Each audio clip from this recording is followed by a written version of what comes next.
Welcome to Fluent Phonics. Today we will discover the proper pronunciation of the word forgeries. Forgeries. Forgeries. Forgeries.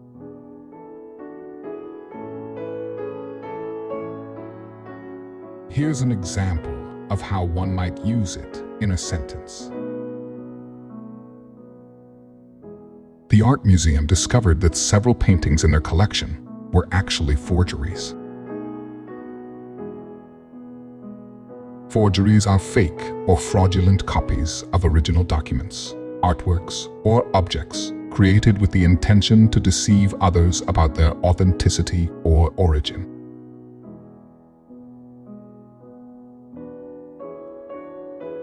Thank you for your time. If you enjoyed this, please like and subscribe for further content.